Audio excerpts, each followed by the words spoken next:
12 മണിക്കൂറിലധികം നീണ്ട ചൂടുപിടിച്ച ചർച്ചയ്ക്ക് ശേഷം വഖഫ് ഭേദഗതി ബില്ല് ലോക്സഭ പാസാക്കി.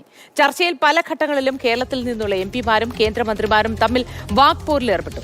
വഖഫ് ബോർഡുകളിൽ അഴിമതി തടയാൻ ആണ് ബില്ല് എന്ന് ആഭ്യന്തരമന്ത്രി അമിത് ഷാ പറഞ്ഞു.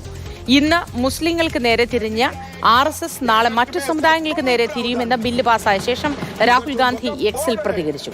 പ്രതിപക്ഷം നിർദ്ദേശിച്ച ഭേദഗതികളെല്ലാം വോട്ടിനിട്ട് തള്ളി. ബില്ല് ഇനി രാജ്യസഭ പരിഗണിക്കും. അനൂപ് ദാസ് വിവരങ്ങളുമായി ചേർന്നു. അനൂപ്, വലിയ ശബ്ദഘോഷങ്ങളായിരുന്നു സഭയിൽ കണ്ടത്. പുലർച്ചെ വരെ നീണ്ടു ബില്ലിൽ അവതരണം, ചർച്ചകൾ, അങ്ങനെ പലതും. എന്താണ് ഇനി നടക്കാനുള്ളത്? നിയമപരമായ കാര്യങ്ങളും മറ്റ് എതിർപ്പുകൾ വരാനുള്ള സാധ്യത ഇനിയുണ്ടോ?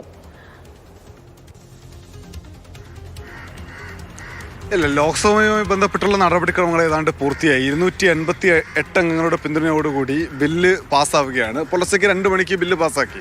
ഇനിയിപ്പോൾ രാജ്യസഭയാണ് ബില്ല് പരിഗണിക്കേണ്ടത്.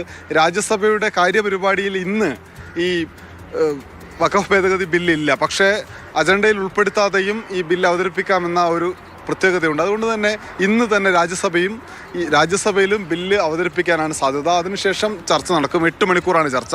ഇന്നലെയും ലോക്സഭയിൽ 8 മണിക്കൂർ ചർച്ചയായിരുന്നു പറഞ്ഞത് എങ്കിലും 12 മണിക്ക് ഈ ബില്ല് അവതരിപ്പിച്ചു. 1:15 കൂടിയാണ് ബില്ല് അവതരിപ്പിച്ചുകൊണ്ടുള്ള മന്ത്രിയുടെ പ്രസംഗം അവസാനിച്ചത്. അതിനുശേഷം തുടർച്ചയായി 8 മണിക്കൂർ ചർച്ച.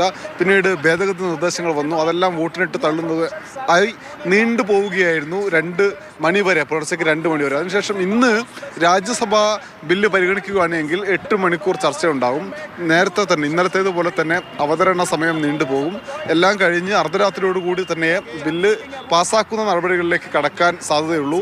രാജ്യസഭയും ബില്ല് പാസ്സാക്കി കഴിഞ്ഞാൽ ഈ പാർലമെന്റിലെ നടപടിക്രമങ്ങൾ പൂർത്തിയാകും. പിന്നീട് രാഷ്ട്രപതി ഒപ്പിട്ട് ബില്ല് നിയമമായി മാറേണ്ട, അതിനുശേഷം വിജ്ഞാപനം ചെയ്യേണ്ട ഒരു സമയം മാത്രമേ ബാക്കി ഉണ്ടാവുകയുള്ളൂ. എന്തായാലും ബില്ലുമായി ബന്ധപ്പെട്ട് നേരത്തെ TDP, JDU, LJP തുടങ്ങിയിട്ടുള്ള കക്ഷികളുടെ നിലപാട് എന്തായിരിക്കും?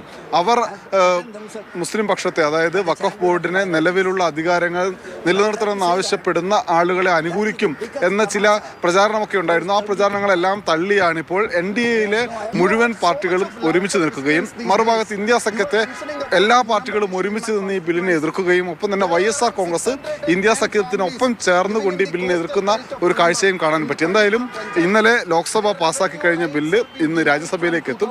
രാജ്യസഭയിലെ ചർച്ചകൾ പൂർത്തിയാക്കി ഇന്ന് അർദ്ധരാത്രിയോടുകൂടി ബില്ല് പാസ്സാവാനാണ് സാധ്യത. ശരി അനൂപ.